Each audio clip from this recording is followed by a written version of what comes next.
Welcome back. One young Minnesotan certainly hit it big when he won a recent walleye tournament, but he'll have to wait a few years to really enjoy his big prize. 13-year-old Zach Paternos caught a 9.5-pound walleye.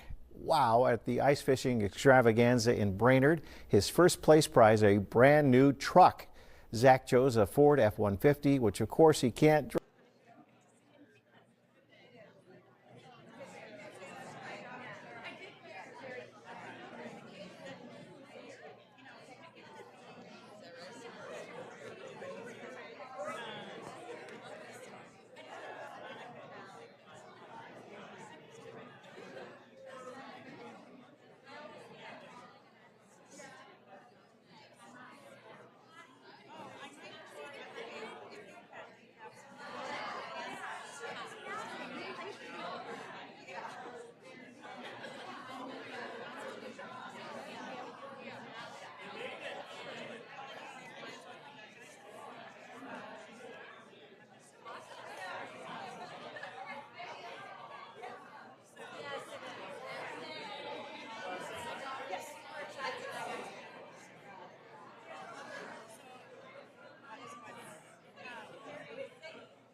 Good afternoon, everyone, and it's a privilege to be standing here amongst these incredible servant leaders who carried out the will of the people of Minnesota.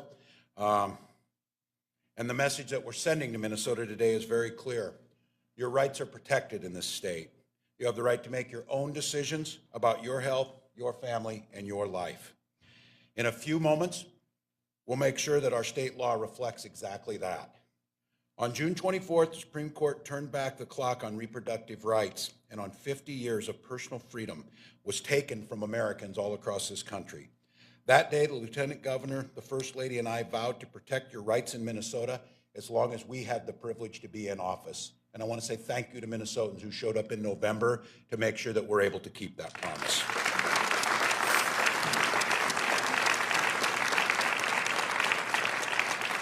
We're going to get to keep that promise thanks to the first pro-choice majority in state history. Stand behind us.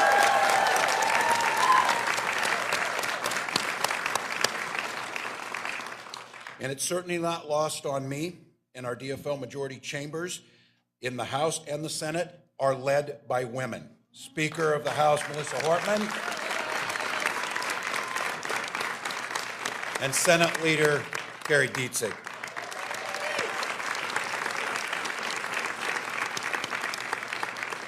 Never before in our state's history have both majority caucuses in the legislature been led by women. And because of their leadership, along with the leadership of Senator Jen McEwen,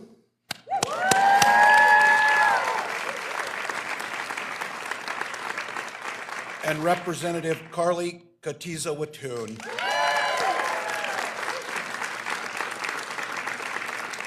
and to the scores of legislators and advocates who worked on this bill, we're now at a signing of a landmark reproductive freedom bill less than 1 month after taking our oaths of office.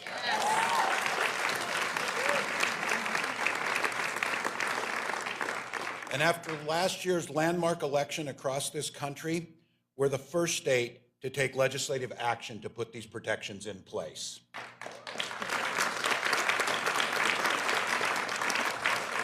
So to Minnesotans, know that your access to reproductive health and your right to make your own healthcare decisions are preserved and protected. And because of this law, that won't change with the political winds or the makeup of the Supreme Court. This is a bill for Minnesotans today and all future generations. Soon we'll make it law. But before that, I'm going to introduce to you one of many of the champions who are going to speak here today, Lieutenant Governor Peggy Flanagan.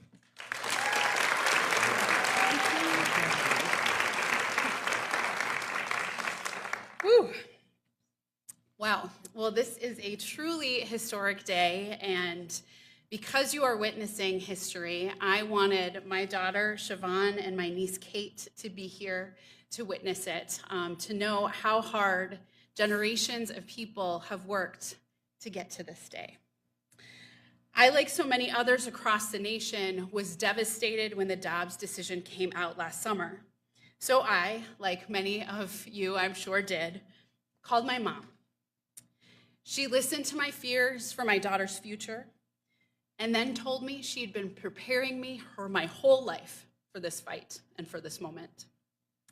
I know that she would be so proud of all of us and all of the good work we've done to get here today, and I know that she is in this room. So thank you to my mom and to all of the mothers and grandmothers and aunties and advocates who prepared us for this fight, this victory. Today, it is for you. This victory is for Indigenous women, for Native women, for Black women, for our LGBTQ+ neighbors and relatives, for low-income folks, for people who live in rural communities, and for everyone who has fought for sovereignty of their own bodies.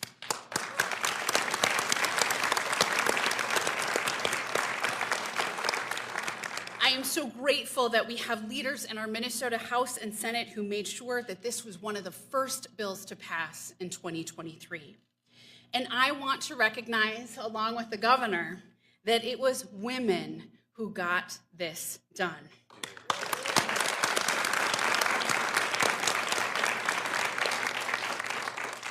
Speaker Hortman, Majority Leader Dietzich, Representative Katiza Watoon, Senator McEwen, and the scores of people who prioritized this bill spoke passionately about reproductive freedom in the House and Senate floor and got this to the governor's desk within the first month of session. This is extraordinary, and today is an extraordinary day. The PRO Act establishes in state law that you have a fundamental right to an abortion and reproductive health care. This bill also serves as another line of defense in our state to ensure that your rights stay protected and that no one can tell you what decisions to make about your body. And as much as I am breathing a breath of relief and celebrating this day, we have to acknowledge that this fight is not over. There is still work to do to make sure that abortion and comprehensive reproductive health care is accessible and affordable to everyone who needs it, no matter who they are or where they live. And last night I received a message. Yeah, you can clap for that. Last night I received a message from my friend Hillary, who lives in North Dakota, who is Indigenous, who said that we're grateful for the work you are doing in Minnesota to be a good neighbor. There are Indigenous people who will need to come to Minnesota, and I say to all of you, we welcome you here.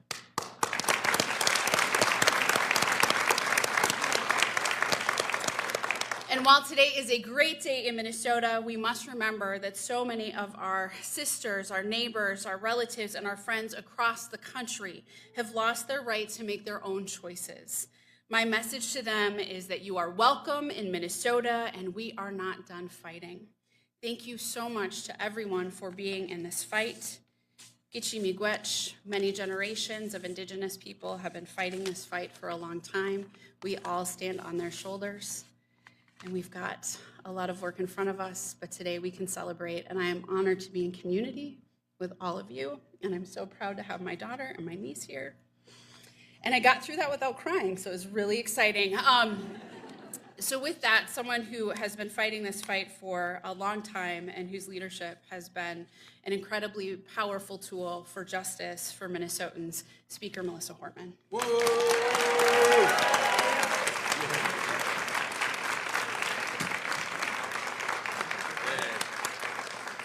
Well, good afternoon.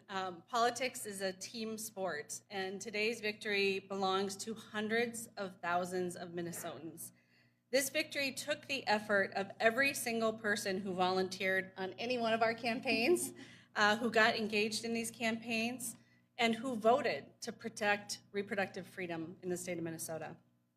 That's why 103 legislators were invited to be here today. It took 34 senators. It took 69 members of the Minnesota House of Representatives, and so many of them are here behind me right now. They represent the many more people who are part of this victory and who could be here as well. I have to give a big shout out to Senator Bobby Joe Champion, from one presiding officer to another. Presiding over a legislative chamber is a challenge under any circumstance, but a bill of this importance and a debate of this length that was very impressive. Fundamentally, this legislation is about who decides. Who should be legally entitled to make reproductive health care decisions for an individual? And I think Senator Nicole Mitchell shared a personal story that was illustrative of why this decision has to reside with the individual and the individual only. It can't be decided by politicians. It can't be decided by judges. Minnesotans deserve reproductive freedom. I'm really proud of being part of the DFL team that protected that freedom, and I'm honored to be a part of this ceremony today. And with that, I like to introduce the leader of the Minnesota Senate, Carrie Dietzick. Yay.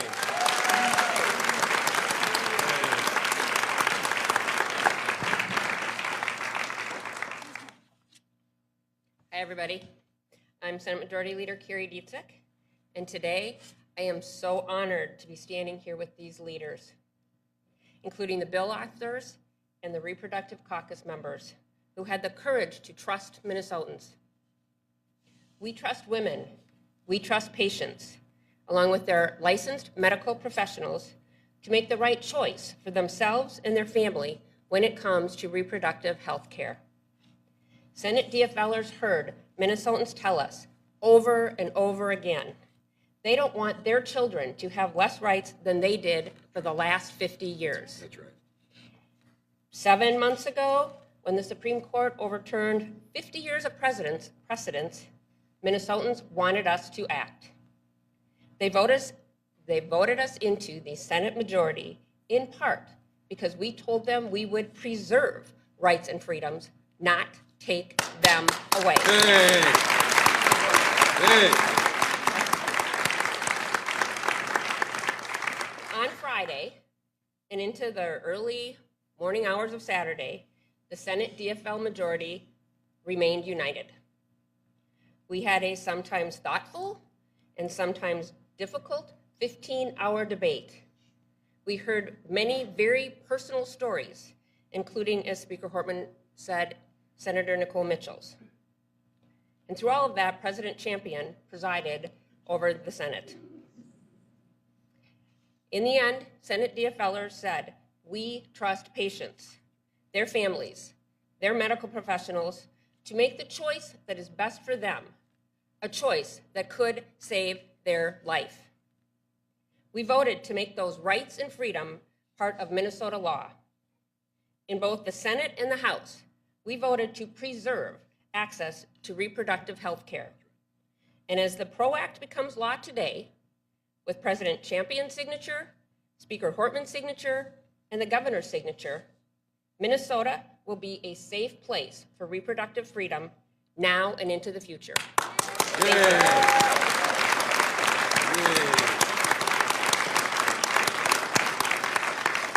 And with that, I'm going to introduce Representative Carly Katusa-Watun.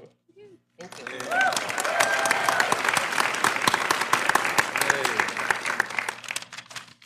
Good afternoon, everyone. I am Representative Carly Katusa-Watun, the chief author of the PRO Act, HF1 in the Minnesota House. I'd like to say a quick word of thanks to Governor Walz and Lieutenant Governor Flanagan, Majority Leader Dietzick, and Senator McEwen as wonderful partners in the other body, and of course, Speaker Hortman for her ongoing leadership and support for reproductive freedom. I want to thank every single one of my colleagues who stood alongside me and voted in support of this bill.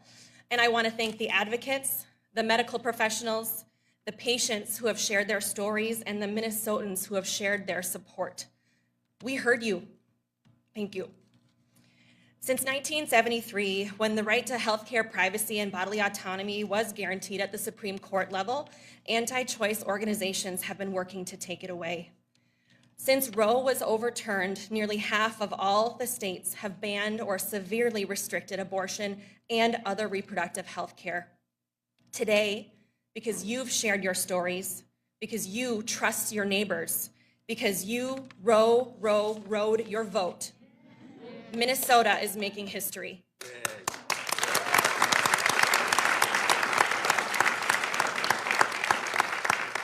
The PRO Act protects reproductive options and creates a fundamental right for every Minnesotan to make autonomous decisions about their own body. Not only are we standing here today as proud Minnesotans, but we are also here as Americans. And with the signing of this bill, Minnesota forever will be a North Star as every one of our neighboring states continues to deny fundamental rights to their citizens. Today, we are leading by example and holding true to our Midwest values of kindness, compassion, and being a welcoming place for everyone to call home. Thank you.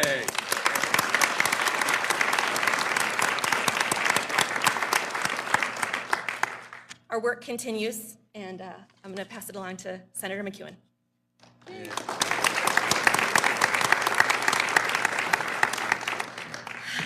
Good afternoon, everybody. I'm State Senator Jen McEwen. I am the lead author of the PRO Act in the Senate, and I represent Duluth in the State Senate.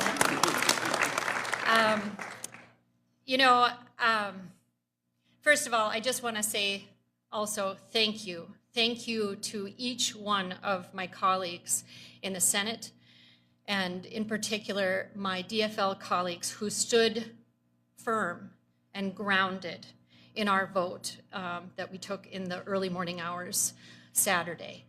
To be a part of a caucus like that, where people are so grounded in our values and grounded in the duty that we had to carry out the will of the people of Minnesota to make sure that this bill made it across the finish line. It is just such an honor to be a part of that caucus. I also wanted to just say thank you so much to all of the leadership and the members of the Reproductive Freedom Caucus. So, yeah,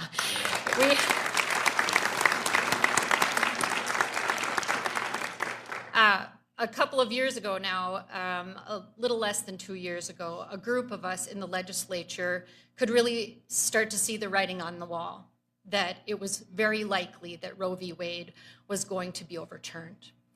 And furthermore, we were tired of playing defense for these assaults on our reproductive freedoms constantly coming through. Yes. So at that time, we got organized. We got together. We formed the Reproductive Freedom Caucus. We met regularly. We started coming together to put together a legislative agenda and to put together plans so that we would be ready if and when we expected that Roe would be overturned. And we were ready because of that work that was done by the caucus and so many of the leaders in both the Senate and the House. So thank you to the Reproductive Freedom Caucus for setting the stage for all of this work, including the PRO Act that we just passed this last weekend. I'll just leave you with a thought that has really been staying with me through this past weekend and giving me so much joy and comfort, and that is that I am just so proud to live in Minnesota.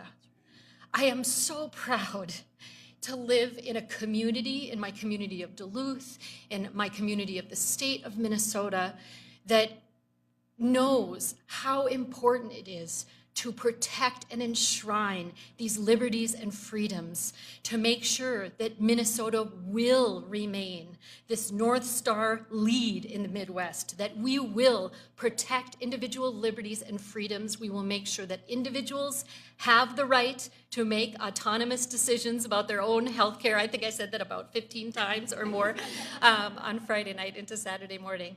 But it just gives me so much pride to live in this state, and I thank each and every one of you who made sure to send a pro-choice majority to the legislature to re-elect our wonderful governor and lieutenant governor and our statewide officers to make sure that we would protect these freedoms. We will make you proud. We'll continue this work. As many have said, the work is not done. There's more to be done, and we will continue that work. And I'm just so thankful and so proud to be here this moment. Thank you very much.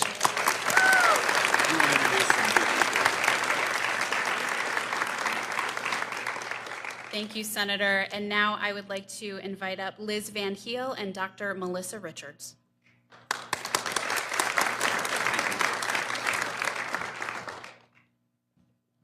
This is not on my speech, but what a sense of relief. When I speak upon every OBGYN, women's healthcare clinician, relief. That is the first thing that I think of. Back to my speech. Good afternoon. I would first like to express gratitude to those who showed up in November with the intent of today. What does the PRO Act mean for my fellow colleagues and our patients across the state of Minnesota?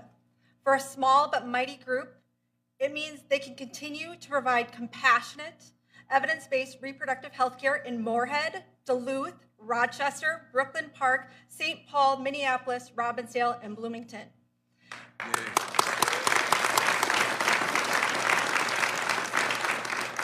It means that Minnesotans and non-Minnesotans can continue to receive health care with dignity and the respect that they deserve at those locations. For me and the vast majority of my colleagues, the impact will feel ordinary, while sometimes providing extraordinary health care. Ordinary patient care is how I would describe 95% of my reproductive health care that I provide. We help people become pregnant and care for them during their pregnancies. We help those who choose not to become pregnant not become pregnant. The PRO Act allows ordinary patient care to remain ordinary. Amen.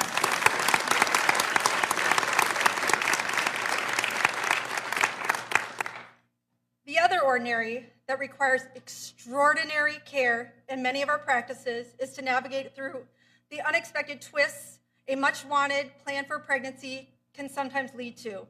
An initial OB visit for a fertility patient can quickly turn into a pregnancy of unknown location or viability.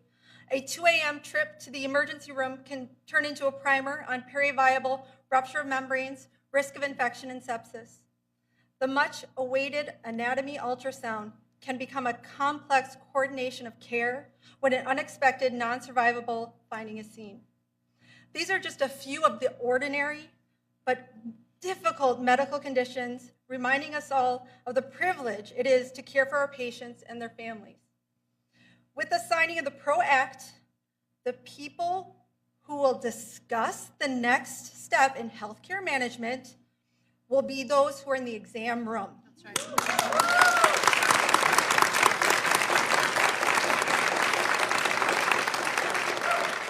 Now the clutch part, the person deciding the next step will be the individual with the uterus.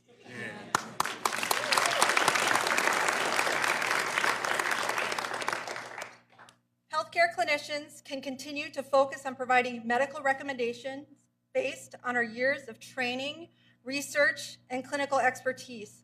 Our patients can continue to make autonomous reproductive healthcare decisions within their community. Today is certainly historic, as it is made clear the reproductive rights are and will be a non-negotiable right here in the state of Minnesota.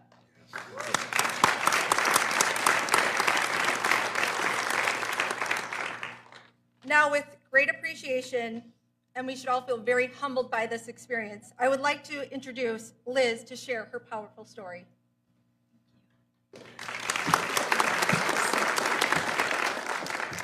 Hi, I'm Liz. Thank you for the opportunity to share today. I was thrilled to learn I was pregnant. I was keeping up with OB appointments and everything was going really well. At 18 weeks, my husband and I went into the clinic for the big ultrasound. The tech went over a few key areas of anatomy and told us it was a boy. I was overwhelmed with joy. A few moments later, the doctor called us into her office, and I could tell right away that something was wrong. I'll never forget the words she used, not compatible with life. I was shattered, and I was also trapped because I was still pregnant. I told the doctor I wanted an abortion, and I wanted to proceed as soon as possible. The abortion itself was fast. I felt no physical pain and no emotional trauma. I spent that summer resting, bonding with my 2-year-old son, working and processing my grief. I have never for a second questioned my decision to get that abortion. Continuing that pregnancy would have been detrimental physically and emotionally. It would have impacted those around me, my family, and the patients I was treating in my capacity as a therapist. Access to a safe, legal abortion gave me agency in a terrible circumstance. My abortion was a gift, and for those who value bodily autonomy and privacy, the PRO Act is a gift.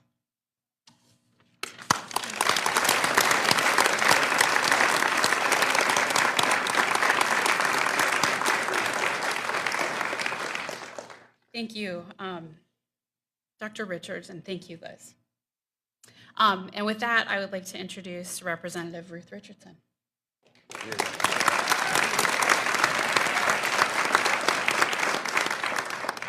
Good afternoon, everyone. I'm Ruth Richardson, President and CEO of Planned Parenthood North Central States, and it's an honor to be here today for all of our patients, doctors, nurses, and staff. The PRO Act codifies reproductive rights into the law and gives Minnesotans assurance that their rights will be protected and defended in Minnesota. There have been so many emotions in the shadow of the overturning of Roe versus Wade, and today, for a moment, we can take a collective breath as Minnesota will be a North Star for reproductive rights.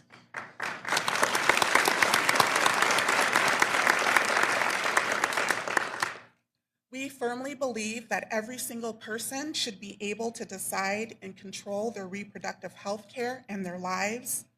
Planned Parenthood North Central States is proud to serve over 100,000 patients annually, providing non-judgmental expert sexual and reproductive health care, including cancer screenings, HPV vaccines, birth control, abortion care, PEP and PrEP, STI testing and treatment, and mental health services.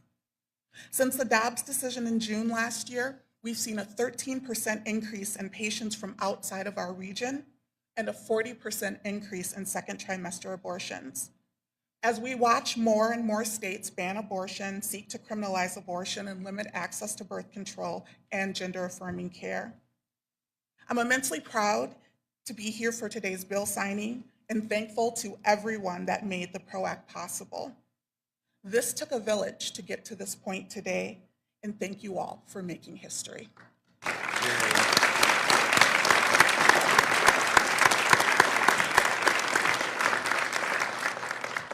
Well, I'd like to say thank you to all the speakers. Liz, thank you for sharing and trusting us with your story, and thank you for the privilege of standing as an ally with these powerful voices. Allies are here too, folks maybe standing in the back row, but folks have been fighting these fights for decades. There's folks standing up amongst us here who were there when Roe was signed into law, and they never quit fighting all the way to today. And just as a notice is, no one here will stop fighting. No one's under the illusion that those that wish to take that bodily autonomy away will stop. Also glad that we're joined by Minnesota's lawyer, Attorney General Ellison, so thank you for being here. And for Minnesotans, what you're going to see now at a time when it becomes very frustrating watching the democracy, Minnesota's democracy worked great. Minnesota had a debate last year on the issues. We voted in near record numbers. Our votes were counted, they were secure. Winners and losers were determined, and then policies moved forward. Deliberative bodies took this up, opportunities were made to make the case, and votes were taken. The voices of Minnesotans were heard, and the vote put this bill to this place. And you're going to get to see something you don't normally get to see today, but it's important on this whole process of how democracy works. The bill was written up by incredibly hardworking, nonpartisan folks at the revisor's office who prepare this legislation for us. They're going to put it in front of the President of the Senate for the signature. It is going to then move to the Speaker of the House, as law states, to put a signature on it. And then I, as governor by statute, have the ability to sign my name, and the PRO Act will become law of the land. That's how democracy is supposed to work. That's how this process is supposed to work.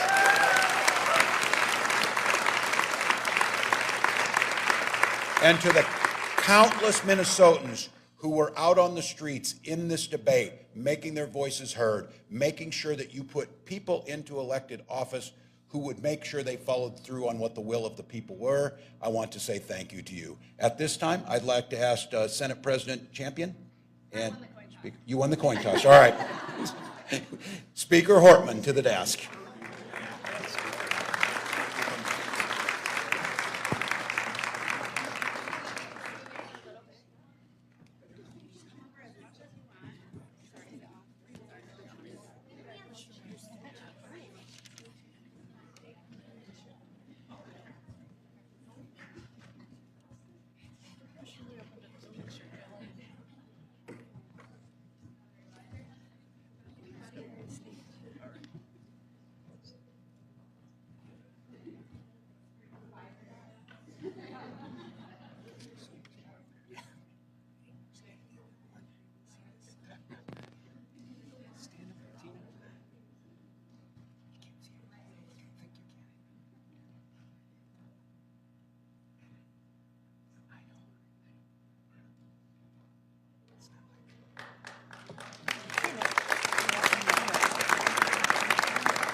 Not to see, looks like.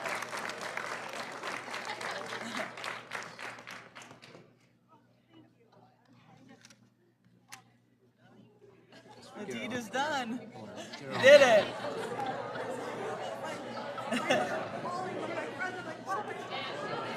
Wow. First bill signing.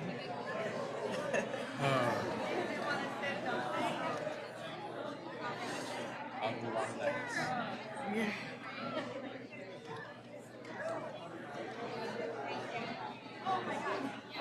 I feel like we should take the microphone. 25 BCF will be produced today, which is a lot of natural gas. Production is holding steady as well, with limited exceptions and some spots out in West Texas and where there's some ice. And we appreciate TxDOT keep getting those roads and keeping those roads open for safety for our people out there traveling. And pipeline operators are reporting that pressure is steady and that those lines are packed. So we should have plenty of gas for the state. If you have an LDC issue, local distribution companies, but those companies are reporting that they have plenty of gas and that they are operating. Remember, if you smell gas, please turn it off and call. We want to make sure people are safe as we are heating our homes today. But we should have plenty of gas, and we are appreciative working with our partners to keep Texas going today. Thank you very much. And now, Director McCraw, the Director of the Texas Department of Public Safety. Thank you, Governor. The safest place to be if you're in the impacted area is to be at home. If you must get on the highways, the roadways,